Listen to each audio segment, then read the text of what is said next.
നമസ്കാരം. CPM branch committee അംഗം CPM local committee സെക്രട്ടറിയെ വെട്ടിക്കൊന്നതിന് ശേഷം ബ്രാഞ്ച് കമ്മിറ്റി അംഗം പോകുന്ന വഴിയിൽ സുഹൃത്തുക്കളോട് ഞാൻ അവനെ തീർത്തു എന്ന് പറഞ്ഞു.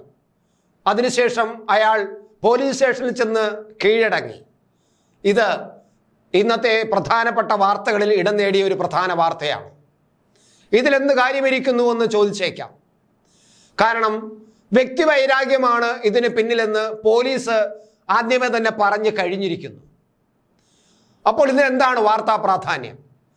കേരളത്തിൽ എല്ലാ ദിവസവും വെട്ടിക്കൊലയും പിടിച്ചുപറിയും കുട്ടികളെ എടുത്തുകൊണ്ട് പോക്കും എന്ന് തുടങ്ങിയുള്ള എല്ലാ വാർത്തകളും ദിവസവും വായിച്ചു കൊണ്ടിരിക്കുന്നു. നമുക്ക് ഈ ഒരു കൊലപാതക വാർത്ത കൂടി സാധാരണ രീതിയിൽ വായിച്ചാൽ പോരെ എന്ന് നിങ്ങൾക്ക് തോന്നിയേക്കാം. പക്ഷേ ഇതിനകത്ത് പ്രതിയും ഇരയായതും CPM-കാരാണ്.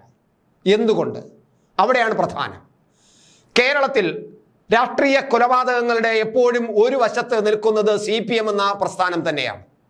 അതവർ കേരളത്തിലെ ഏറ്റവും പ്രമുഖമായ പാർട്ടി ആയതുകൊണ്ട് എന്നാണ് അവർ ന്യായീകരണം പറയുന്നത്. ഓക്കെ, എങ്കിൽ പോലും കൊലപാതക രാഷ്ട്രീയത്തിൽ ഒരു വശത്തും CPM-ഉം മറുവശത്ത് കേരളത്തിലെ ബാക്കി എല്ലാ രാഷ്ട്രീയ പാർട്ടികളും വരുന്ന ഒരവസ്ഥയാണ് കുറെ കാലമായി കണ്ടിരുന്നത്. ഈ കൊലപാതകം നടത്തിയ അഭിലാഷ് എന്നു പേരുള്ള 31 വയസ്സുള്ള ഈ ചെറുപ്പക്കാരൻ CPM ഡിഫൻസ് ടീമിൽ അംഗമായിരുന്നു എന്നതും നമ്മൾ പ്രത്യേകം ഇവിടെ എടുത്തു പറയേണ്ടതാണ്.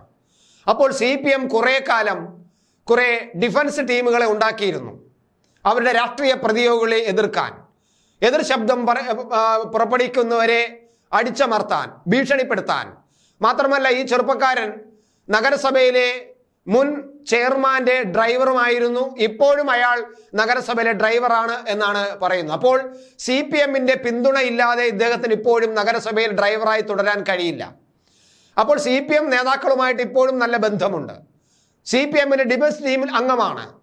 കുറെ കാലമായിട്ട് CPM-ന്റെ പ്രധാനപ്പെട്ട കൂലി തല്ലിന്റെ ടീമിൽപ്പെട്ട ഒരാളാണ്.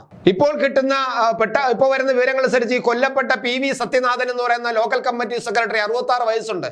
അദ്ദേഹമാണ് ഈ കൊലപാതകിയെ കൊണ്ടു നടന്നതും പാർട്ടിയിലേക്ക് കൊണ്ടു നടന്നതും വീട്ടിൽ നിർത്തി വളർത്തിയതും എന്ന കഥയും കേൾക്കുന്നുണ്ട്. പാല് കൊടുത്ത കയ്യിൽ തന്നെ പാമ്പ് കൊത്തും എന്ന ഒരു പ്രയോഗം നമ്മൾക്ക് കേരളത്തിലുണ്ട്. CPM പ്രതിയോഗികളെ വകവരുത്താൻ വേണ്ടിയിട്ട് എല്ലാം കൊടുത്ത്, പണവും ജോലിയും ആഹാരവും എല്ലാം കൊടുത്ത് വളർത്തിയെടുക്കുന്ന ടീമിൽ ഒരാളിപ്പോൾ സ്വന്തം നേതാവിനെ തന്നെ വെട്ടിക്കൊന്നിരിക്കുന്നു. ഇത് കേരളത്തിന്റെ ഒരു പ്രത്യേക സവിശേഷതയാണ്. CPM എന്ന പാർട്ടിയുടെ ജീർണതയുടെ ഏറ്റവും പ്രധാനപ്പെട്ട കാര്യമാണ്. ഓർക്കുക, അണമുട്ടിയാൽ വളർത്തിയ പാമ്പും കയ്യിൽ കടിക്കും.